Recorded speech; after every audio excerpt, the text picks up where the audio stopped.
Oke, ini materi seharusnya ini materi sebelum UTS ya. Maksudnya materi UTS.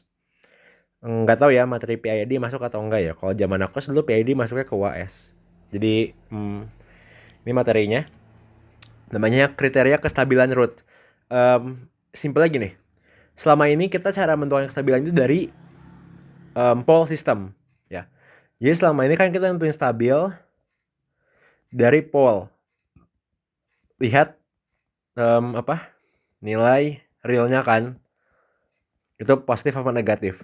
Nah, permasalahannya untuk kamu dapat pole itu kamu butuh persamaan karakteristik kan.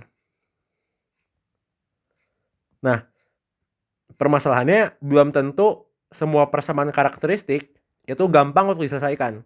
Oke lah kalau dia polinomialnya order 2 bisa pakai rumus ABC dapatlah S1 S2. Tapi kalau order 3, order 4, order 5 gimana gitu? Tidak mudah untuk menyelesaikan persamaan karakteristik untuk mendapatkan pole.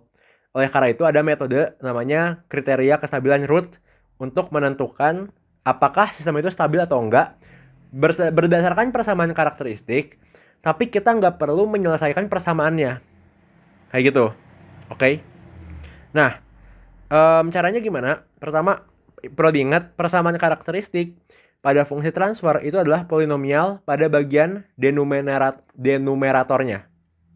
Oke, bagian yang bawahnya. Nah, itu persamaan karakteristik. Nah, caranya gimana? Sebenarnya dia caranya ada rumus, cuman lebih gampang aku praktekin langsung. Misal kita buat persamaan karakteristik A0 S pangkat 3 ditambah A1 S kuadrat ditambah A2 S tambah A3 ya sama dengan 0. Nah, caranya lihat ini polinomial order paling tinggi berapa? S pangkat 3. Maka tulis dulu kayak gini ya. Dari atas ke bawah S pangkat 3, S pangkat 2, S pangkat 1, S pangkat 0. Nah, terus ini kan ada 4 koefisien ya. A0, A1, A2, A3. Sesuai urutannya ditulisnya dari atas ke bawah, terus nyilang ke kanan bawah. Jadi A0, terus lanjutnya ke bawahnya, terus lanjut ke kanan atasnya, lanjut ke bawahnya. Nanti kalau ada koefisien lainnya, lanjutnya kayak gini terus polanya. Nah, untuk menentukan nilai yang di bawahnya, jadi pasti S pangkat 3, S pangkat 2, 2 pangkat pertama itu pasti udah dapat terisi lah barisnya. Nah, untuk menentukan baris-baris ke bawahnya, rumusnya cukup sederhana. Yaitu adalah, kita lihat ada 4 nilai di atasnya. Ya, 4 nilai di atasnya. Rumusnya adalah kiri bawah dikali kanan atas, dikurang kiri atas dikali kanan bawah per kiri bawah. Kayak gitu.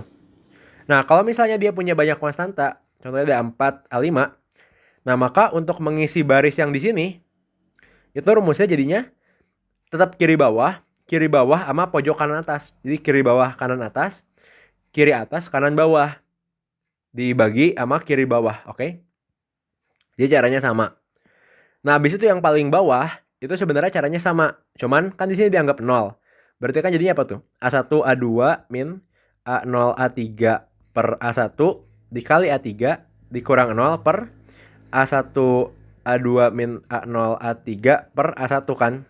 Jadi kan tetap ya polanya ya. Kiri bawah kanan atas dikurang kiri atas kanan bawah per kiri bawah. Nah, karena ini yang dicoret, jadi A3 aja kan. Kayak gitu kurang lebih. Itu cara membuat tabelnya. Nah, cara untuk stabilnya gimana? Stabil kalau koefisien di kolom pertama ya yang aku tandain sama warna apa itu ya? Warna pink ini itu harus positif semua. Kalau dia ada yang negatif, itu berarti dia sistemnya tidak stabil. Contohnya kayak gini. S pangkat 3 tambah 3S kuadrat tambah 2S tambah 1.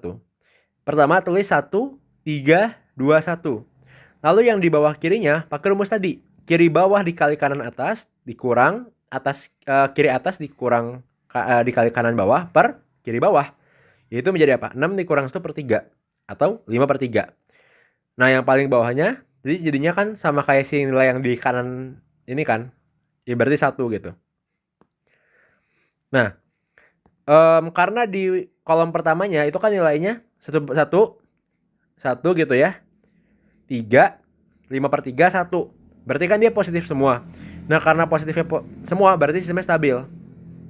Nah, Ada beberapa kasus khusus pada analisis kestabilan root. Yang pertama, kalau ada koefisien 0 di kolom pertama. Kalau ada koefisien 0, seperti yang di kiri sini, maka dia tuh nggak boleh ada. Sehingga nilainya itu harus didefinisikan dengan suatu variabel yang dia bernilai mendekati 0 tapi positif, yaitu misalnya epsilon. Nah, caranya kayak gini. Nah, karena epsilon dianggap positif, maka pada kasus ini sistemnya stabil. Nah, kenapa butuh epsilon? Maksudnya, ya Kak, kayaknya kita nambahin epsilon juga nggak kepake deh. Maksudnya, apa gunanya gitu? Nah, kepakainya kalau dia ada hubungannya dengan perkaliannya. Kayak gitu, ya. Contoh yang di bawah ini, persamaan rootnya kan S pangkat 3 dikurang 3S tambah 2. Berarti kan dia 1, 0, min 3, 2. Nah, 0-nya di sini, kita harus misalin epsilon. Nah, di sini kepake epsilonnya. Kenapa? Karena untuk menentukan yang baris di bawahnya, itu perlu perkalian min 3 dikali epsilon. Bedain sama kalau dia 0. Min 3 kali 0 kan 0 ya. Kayak gitu. Jadi min 3 dikali epsilon, dikurang 1 kali 2, yaitu 2 per epsilonnya. Ya, nah bayangin aja nih. Kalau epsilonnya tetap 0, per epsilon berarti kan per 0. Gimana tuh mau dibagi per 0? Nggak bisa dong. Makanya kita butuh pemisalan. Nah, terus ini bisa disederhanain jadi min 3 min 2 per epsilon. Lalu yang paling bawahnya 2. Nah, perhatiin bahwa 1 epsilon sama 2 udah pasti positif. Nah, tapi bagaimana dengan nilai si ini? Belum tentu positif kan? Makanya, perhatikan bahwa gini. Karena epsilon lebih dari 0, maka 2 per epsilon itu pasti positif. Min 2 per epsilon udah pasti negatif. Jadi min 3 dikurang min 2 per epsilon pasti negatif. Karena dia udah pasti negatif, maka sistemnya tidak stabil. Kayak gitu. Nah, ini kasus-kasus kedua dan terakhir, yaitu jika ada suatu baris yang bernilai 0 semua. Contohnya, persamaan karakteristiknya seperti ini. Lalu dia ditulis koefisiennya sesuai aturannya. Lalu pada baris ketiga, perhatikan bahwa 2 dikali 24, dan yang ini, itu menghasilkan nilai 0. Lalu yang sebelah kanannya, yaitu antara ini dan ini, itu menghasilkan nilai 0 juga. Sehingga satu baris ini bernilai 0. Karena nilainya 0, ini nggak boleh. Karena kalau udah nilai 0, pasti dia perkalian dengan atasnya menghasilkan nilai 0 semua juga. Sehingga ya udah ke bawahnya 0 semua gitu loh. Ini nggak boleh. Ya, bedain apa yang di atas. Kalau yang di atas, walaupun ada 0, tapi dia di sebelah kanannya, contohnya di sini, sebelah kanannya itu nggak 0, tapi punya nilai. Jadi dia satu baris nggak 0 semua kan. Sedangkan yang ini, dia satu baris 0 semua. Nah, ini tuh nggak boleh. Caranya gimana? Kita lihat dulu baris sebelumnya, terus ambil turunannya. Nah, perhatikan bahwa baris sebelumnya kan di pangkat S pangkat 4. Maka ini tuh koefisiennya untuk S pangkat 4, S pangkat 2, S pangkat 4, S pangkat 2, lalu S pangkat 0. Kayak gitu. Yang atasnya, kalau yang misalnya pengen yang atas, berarti S pangkat 5, S pangkat 3, S pangkat 1. Kayak gitu cara bacanya. Jadi, ini S pangkat 4, S pangkat 2, S pangkat 0. Persamaan karakteristika bisa seperti ini. 2S pangkat 4 tambah 48S kuadrat min 50. Yang dimana ini kalau diturunin menjadi 8S pangkat 3 ditambah 96S. Nah, di sini ada koefisien 8 sama 96 kan, baru dimasukin ke yang ngegantiin yang si 0, yaitu 8 sama 96. Nah, jadinya yang perhitungan di baris keduanya itu ngikutin koefisien dari 2 dengan 96 terus 8 dengan 48. Kayak gitu. Jadi dia udah nggak bergantung sama koefisien yang 00 tadi ya, anggap aja itu nggak ada. Kayak gitu. Nah, jadi bisa dihitung dan ternyata hasilnya adalah bahwa baris terakhir ada negatif 50, yaitu berarti tidak stabil. Kurang lebih itu buat analisis kestabilan root.